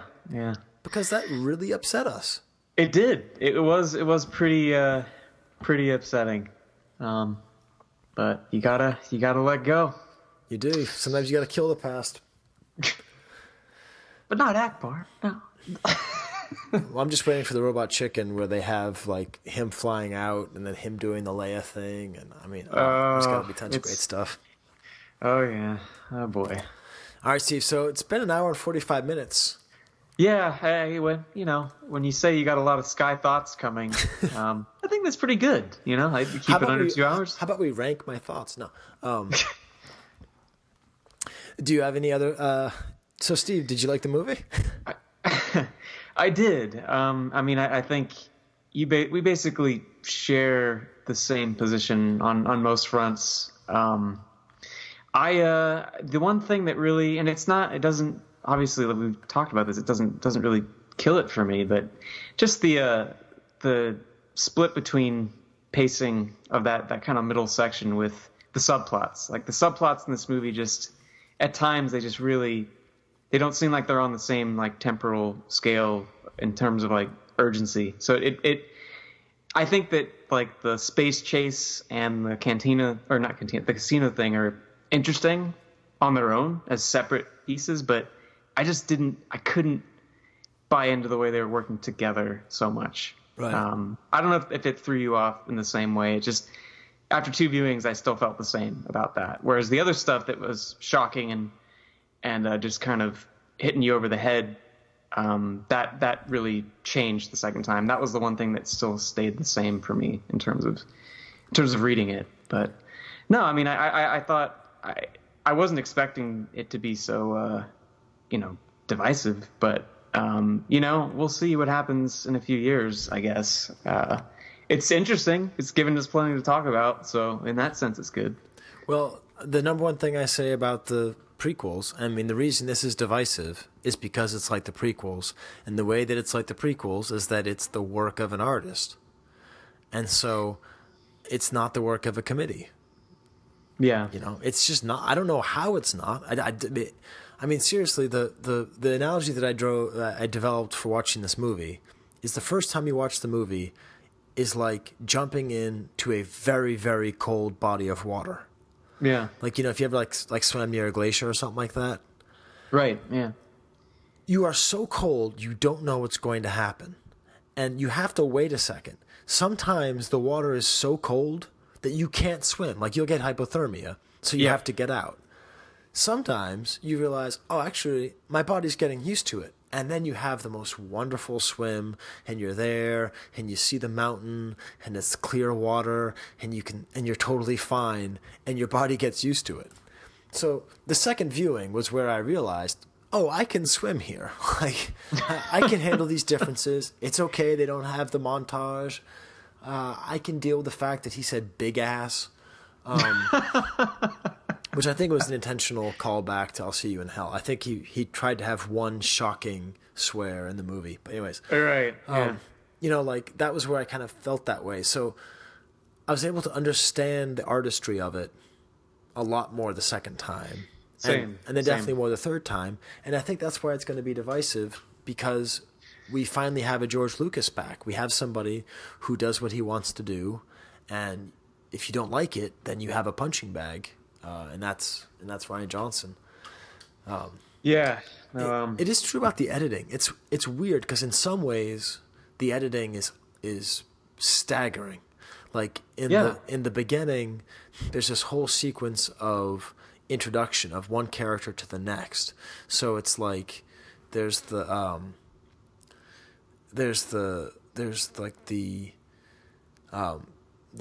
beacon thing on the wrist of Finn, and then the beacon. No, the beacon. Rey asks where Finn is. Finn asks where Rey is. Poe shows the beacon.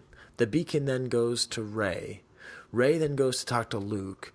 Luke won't let her in, but then Chewbacca comes in and says the Falcon's there, and then he says, "Where's Han?" And then you see Kylo, and it's like there's this really beautiful segue and rhythm. It's funny. Like, the first time, I felt like it was that was even a little disorienting for me, just in terms of how quick the succession was. Right. But then that works for me now. And then at the end, I mean, a truly beautiful scene is where Kylo screams at him, the rebellion is over. No, the rebellion is crushed, the war is over, and once I kill you, there'll be no more Jedi. And then Luke says this little pithy thing of, everything you just said is wrong. Yeah. And then he says, the rebellion is reborn. And then you see the picture, and it's got Poe and Leia behind. And so you see the old and the new. And then the war has just begun, and then you see Finn. So he's going to be kind of the face of the war. And then you're at The Last Jedi, and then you see Rey lifting up all the rocks. And it's just the editing. It's just gorgeous. Yeah. And then you're like, but why is there these chunks in the middle that just feel like they should either be longer or shorter, right, or something. So I mean, I'm no expert, but I was even like, well, how could have this been done differently to make more sense? And I couldn't quite figure it out. So I don't know. I'm not sure what was going on there, without it being a Lord of the Rings-esque 4-hour thing, Right. It seemed like instead of just dropping or simplifying certain things, which I thought that was one thing that, with The Force Awakens, that it was obviously very purposeful to keep things simple, but it did work really well. Where it got complicated and it was great, but when it got complicated and it just kind of tripped over itself, that was where I had trouble. But it's not a deal breaker for me. Right. So. Yeah. Anyways, it's well, funny. There we go. I still think I actually like Force Awakens more. I do too. I think but it's surprising based on all this stuff I said, but I just watched it again. That movie is so solid. It is. I mean, it is to me. In terms of its just like manufacture, it is like it's crazy how well put together it is. And it's But, I don't know. But put together, different. These are so great to have this juxtaposition of one that's tight as a drum and not very original, and one that's a little bit loose but very original. Like that's a very agreeable mixture. I would say so. Yeah. but I can feel the Wilkes bar coming over me, Steve. Oh no. So I need to get some rest and let my vocal cords chill out. Yeah. So next month people will get to hear the conversation about auctions. It'll be pretty fun. And eventually we'll get to the next figure of the month. We will eventually. We'll eventually get back on rhythm, but kind of having fun here, just flying around our little this little skimmer things, the open cockpit. It's slightly falling apart, but it's still holding together. Yeah. All right. Wampa Wampa. Adios. Chewbacca, Luke, and Princess Leia. They're the Star Wars Early Bird set of figures. These action figures are not yet available, but this Star Wars Early Bird certificate package is in stores with its colorful Star Wars picture display stand and